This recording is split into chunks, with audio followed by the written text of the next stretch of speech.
Okay, shalom, shalom, shalom. First and foremost, call Allah Yahweh, Ba'ashem Yahushua, Ba'ashem Rekal Kodash. Double honors go out to the apostles and elders of Great Millstone, who through the Holy Spirit continue to teach us this truth and knowledge, alright, that will sorely be needed in the not too distant future. Alright, this is Nama of the DC Camp. And the video today is just going to highlight how much of a demon your so-called sister, so-called black woman, has been. Alright, she willingly, alright, fell into this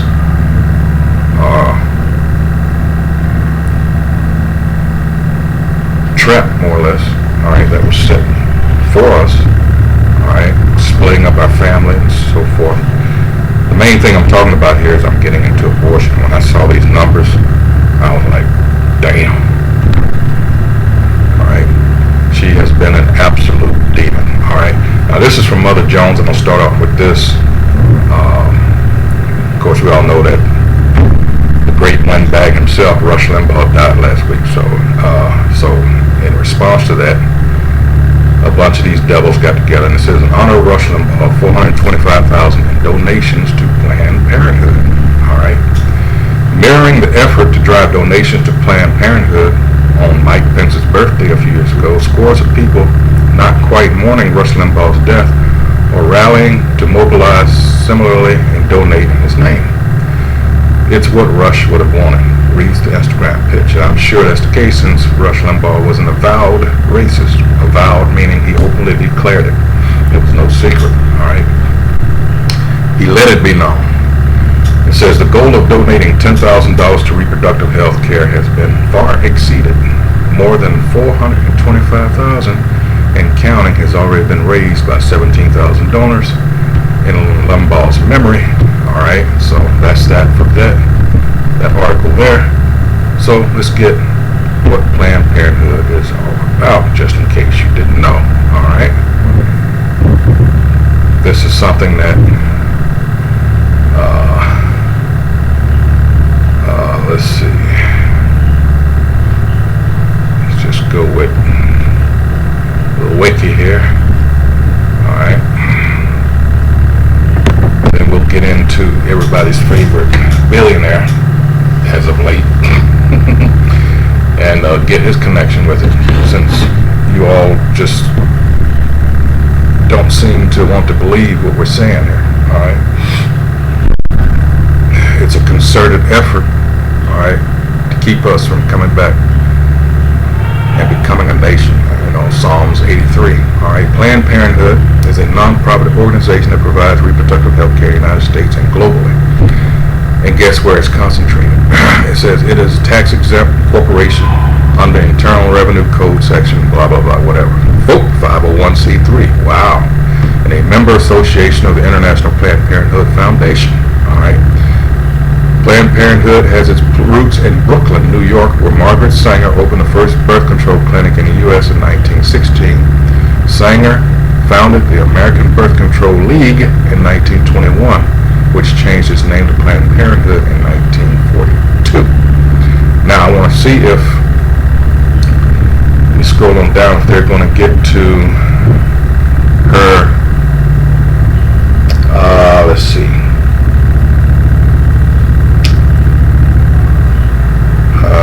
You know what? They skipped right over it because, yep.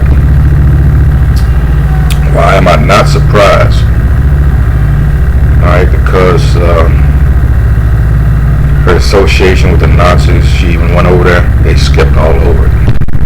I thought they would. No surprise there. But she described us as weeds. Alright. Weeds that needed to be exterminated, simply put. Alright. I'll just post a link to this. That's something that, should be known at this point. But, it's something to be said about several scriptures that tell you that, alright, the traps that he set for us, he himself is going to fall into, and that has happened. When it comes to birth control, and here's what a couple of state senators in Tennessee have drummed up, and you got to ask yourself, this is from the Christian Post, all right? It says Tennessee bill would give fathers abortion veto power if paternity is established. I forget what the terminology is for it, but there's a certain threshold that, okay, you're even. You say you got, for every person that dies, you got, a person being born. Now, the danger is when you dip below that threshold, you got every one person is born, now you got two people dying and so forth. So that's supposed to be a point of no return, what do they call it? Rubicon, all right? So that's your Rubicon moment there as far as, see, this is the Most High just checkmating these devils, all right? These curses that were put on us, guess what? They're being put on them. Deuteronomy 30 and 7, all right, and Jeremiah 30 and 16, all right? It says, two Tennessee lawmakers proposed a bill last week that would allow fathers of unborn children to petition a court for an injunction to prohibit pregnant mothers from obtaining abortions. One of the more controversial proposals is in a wave of pro-life legislation across the nation, right? Because they set us up with this child support BS, and everybody at this point knows it's BS, and that's one of the complaints with all this BLM marching the last few years. Why didn't you go after institutions like that? What was it? Family services and things of that nature, all right? But no, that's why we know it's all BS. And basically BLM, funded by George Soros, is just a front for the LGBT community, all right? It says State Senator Mark Pody and Representative Jerry Sexton, both Republicans, sponsored the bill, which does not include exceptions in rape or incest cases. Pody said Wednesday he proposed a bill after hearing a Tennessee resident's concern that a father has no say over the abortion of his child. And let's be sure what they're talking about here. They're not talking about people that look like you and me, all right? I can just about guarantee you that this was an Edomite that approached him, all right? Because the apostles have been telling us for years that these things, they're getting caught up, in their own web, all right? So now they're crying. But when it was just us, you're lazy, giving the woman all the power over life and death. Yet you want me to pay, but I don't have no say-so, and yet it takes two. See, these Edomites, these so-called white people, are contrary to everything having to do with Yahweh Shai, all right? They are contrary, all right? Let's see. I was going to say, I believe a father should have a right to say what's going to be happening to that child, Pody said. And if somebody is going to kill that child, he should be able to say, no, I don't want that child to be killed. I want to be able to raise that child and love that child. The bill, SB 494, HB 1079, had been referred to the Tennessee State Judiciary Committee and has been filed for introduction in the Tennessee House of Representatives. The bill would allow the judge to grant a petition if the paternity is not subject to be rescinded or challenged. So there you go. That's really all I have to, like I said, with the exceptions of rape or incest, all right? So it'll be interesting to see where this goes, because you got, here it goes, I regret my abortion, keep abortion safe and legal, because they want to be whores, right? Specifically our people. And this next article that I'm about to show you, wow, I'm like, it puts things in perspective. And this is from Washington Examiner, all right?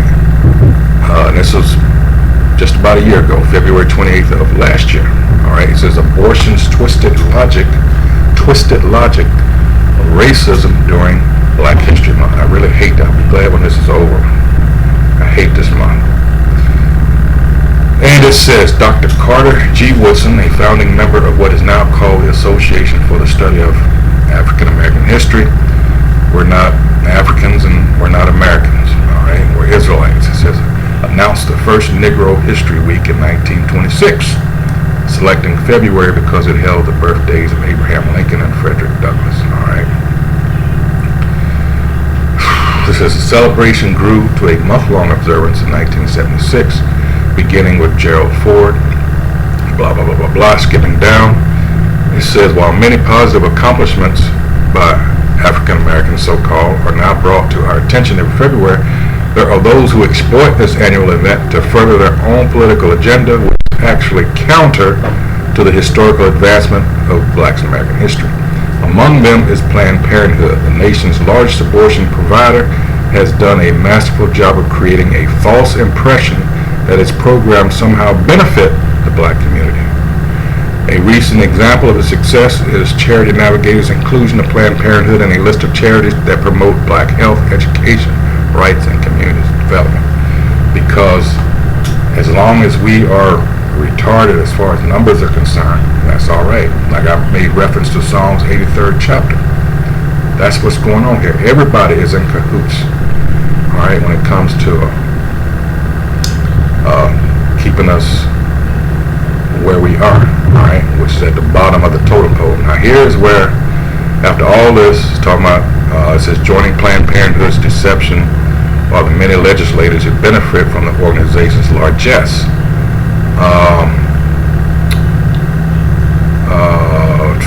Let's see. It says this month several Democratic U.S. senators incredibly cited race when opposing a bill requiring medical aid for babies born alive after a botched abortion. One stated that Black babies are 3 times more likely to die in their first year, which is an odd reason to withhold care from them. Another senator cited racial disparities in the healthcare industry to justify not giving life-saving aid to already born infants. Now here's where the numbers just, wow. This is your sister, all right? This is the mighty Black woman. This so-called advocacy during the month that celebrates Black life is an insult to Black women and the nation. Abortion in America has contributed to the greatest decline in Black population since the first Black slaves arrived in the Americas in the 1600s. According to U.S. Census data, there were 18,871,831 Black American citizens in 1960.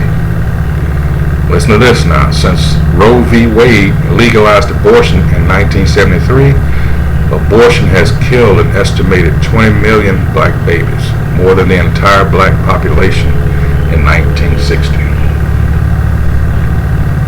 How does this benefit the Black community? But this devil gave her all that power. Took the man out of the household. All right, and like I say, the Black woman took the bait. And look where we are now. Wow. Now, let's go to what Bill Gates has to do with this. Everybody's favorite genocidal billionaire, all right? Gates, and this is from DeanWArnold.com. It says, Gates, Sanger, overpopulation, and the real facts, all right? And this is from last year, also May 22nd, 2020. Corruption theory, culture, people, politics. It says, Gates, Sanger, overpopulation, and the real facts. In previous articles, I have written about Bill Gates' obsession with population control, his several on-the-record gaffes or reveals attributing vaccines to population reduction, his direct family connection to Margaret Sanger, Planned Parenthood, and their eugenicist, white supremacist, and Nazi promotions, and even a possible connection to the Lucifer Trust. The motive for Bill Gates and the world's top oligarchs insisting on the need to reduce population may be varied and complex, but for most people who think overpopulation is valid, the issue is a genuine concern over sustainability, resource, and the ability for billions of people to live with safety and health on a small planet. Now here is where this contradicts all that BS that they spout about world being overpopulated. It says, but the concern is simply not warranted. Firstly, some mental pictures to help overcome the propaganda. Today's population, all 7 billion, could each have 5 acres of land for themselves. Of course, not all land can grow food. That problem hasn't been solved yet. So every person on the planet can have their own half acre of arable land. The entire world population can fit into Texas, with each family of 4 owning a nice house and yard. Standing 3 feet apart, the entire world can fit into the city of Jacksonville, Florida. All right. Secondly, we are not in a unique, unprecedented situation. Demographers estimated that at least 20 billion people lived on Earth between the years 8000 BC and the time of Hamashiach. All right, Yahweh Shah. All right. See Berkeley scientist Kenneth Watcher's Essential Demographic Methods. So that means at the time of the flood, a whole lot of people died, and only out of that, only 8 survived. All right, with the animals that were saved also. All right.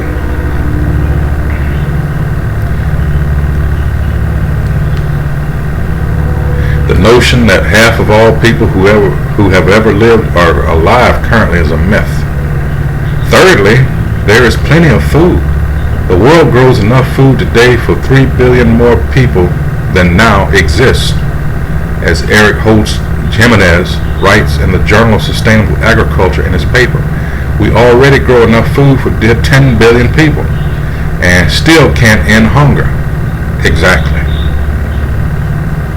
The Oxford-based humanitarian group Oxfam stated, famines are not natural phenomena. They are catastrophic political failures. Or, as the Population Research Institute put it, overpopulation is not to blame, it's the policy, stupid. And this is where you have, where, let's get Habakkuk. This is where you have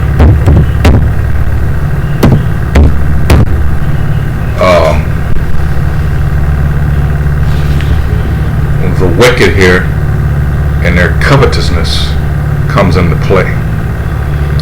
As soon as this loads,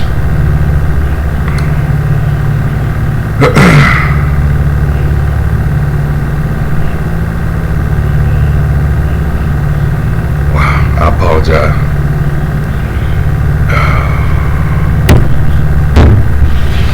This is Habakkuk chapter 2. I will start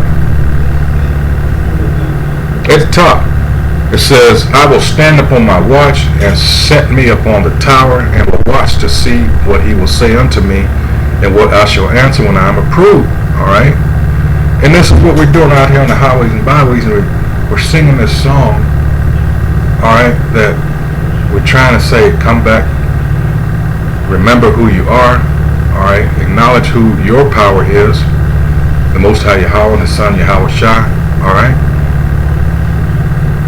And get this wisdom while the getting is good. Alright? Where, of course, through Yahweh Shah, extending the hand out, you know, got questions, ask questions. It's the only way you're going to learn something. And in this case, it's really worth knowing. Alright? So we're out here singing the song, but our people, they're listening to it, the world. And I thought about, in mythology, I thought about the sirens. Alright, and let's go there real quick. Let's see. Those mythological creatures, those old maritime stories. And it says, a siren. Any of a group of female and partly human creatures in Greek mythology that lured mariners to destruction by their singing. Alright? A woman who sings with enchanting sweetness. Alright? They would be out there, a temptress, that's another one. Alright? Because a lot of our people have fallen under the spell of Babylon. Alright? It says resembling that of a sign, enticing. Alright? This world has got them. Alright? Hook, line, and sinker. They don't know how to get out of their grip, and we're trying to tell them. But this devil gives them things, all right? So let's go back to Habakkuk, all right? And it says, and the Most High Yahweh answered me and said, write the vision and make it plain upon tables, that he may run that readeth it. For the vision is yet for an appointed time, but at the end it shall speak and not lie. Though it tarry, wait for it, because it will surely come, it will not tarry. Our people have fallen into that trap of being so carnal. You want things now, you want it instant. So if we don't come up with a sound bite, try to consolidate all this into something that you can get in 2 to 3 minutes, you don't want to hear it. All right, because they've been so used to being programmed by this wicked society. All right. Verse 4 says, behold, his soul which is lifted up is not upright in him. Talking about the wicked here. In this case, it's talking about the Edomites. All right. The so-called white man. These people, the elite bankers that run the world. All right. Behold, his soul which is lifted up is not, meaning pride, very prideful, is not upright in him, but the just shall live by his faith. All right. It says, yea, also because he transgresseth by wine, he is a proud man. Neither keepeth at home. He's always in everybody's business. His democracy he's promoting. All right. Everybody's, you must love homosexuals and all this other crap. All right. Who enlargeth his desire is hell, and is as death, and cannot be satisfied. And that's what we're talking about here, this overpopulation BS. All right. These famines, as we've known them, all right, and largely come with political upheaval, and them trying to, of course, we know overall it's the Most High Yahweh, all right, but because he's making moves behind the scenes, all right, but this man's greed, as the article states, there's plenty enough land, there's plenty enough food, but look, who's running all this? The wicked. Think of Proverbs 29 and 2. Let's go there after I finish this. All right, but gathereth unto him all nations, and heapeth unto him all people, and that's a trademark of these people, the Edomites, from Greece to Rome to the revived Roman Empire, which is America here. All right.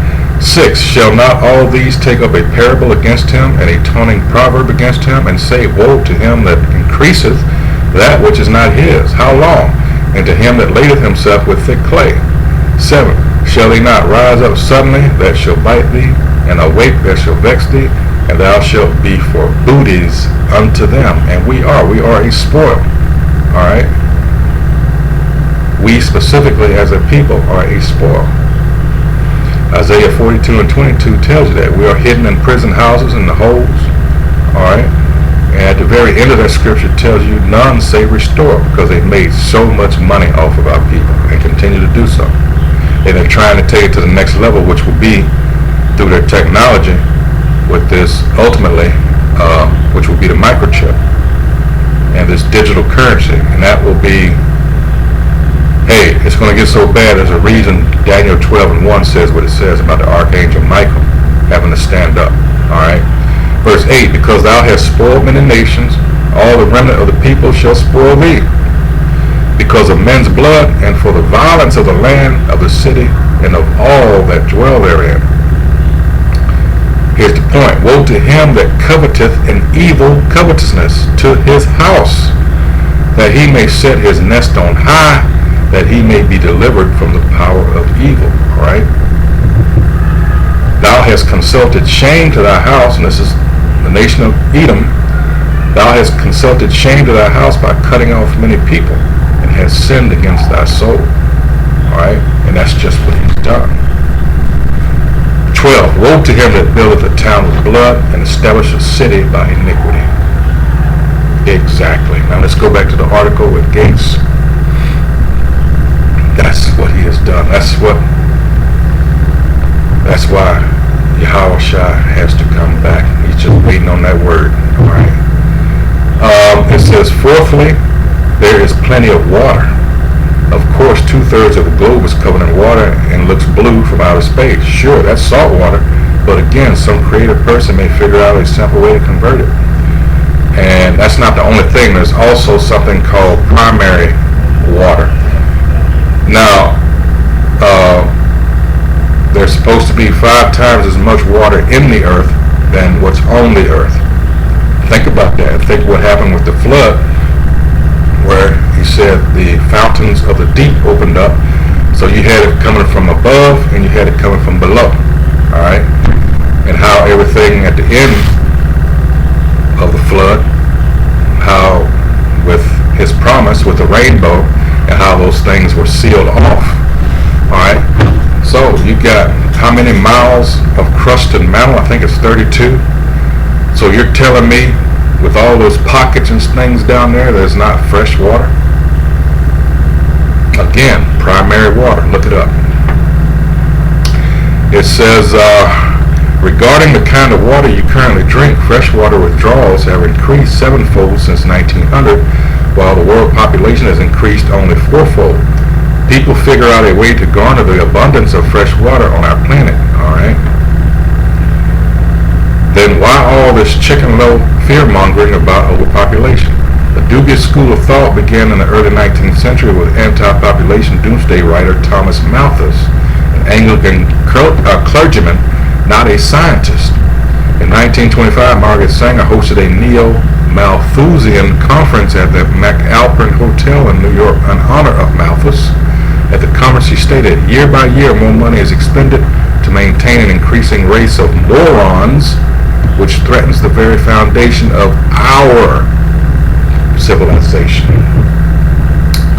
Malthusianism made little sense and is denounced by many scholars today, a monstrous doctrine of unreason, notes widely published British historian Paul Johnson, who criticized the Malthusians as not men of action but relentless and hard-headed men who set in their studies creating mumbo-jumbo. Malthus's premises was that population doubles every 25 years while food and resources grow by only a few percentage points. He failed to account for human ingenuity and higher production rates, but his views fit perfectly with Sanger's desire to make birth control legal for women, as she promoted weeding out the unfit, of preventing the birth of defectives, and decried war, which kills not the weak and the helpless, but the strong and the fit. So see, there you go. So for time's sake, I'm going to wrap it up here. This is an interesting article. I'll post a link in the description box. Wow. But it goes on to talk about, Gates and his father. I'm trying to get it down here. Let's see. I think his father ran it, Planned Parenthood at one time, or let's see. Hold on. Let's see. Oh, crap.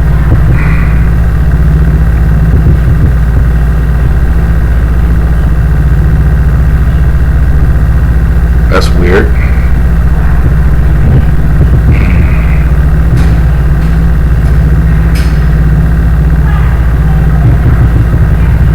But anyway, it's interesting also about the Lucifer Trust, but I don't have time to go into it now, and I got this to contend with out here, so I'm going to wrap it up now because I got those little kids, but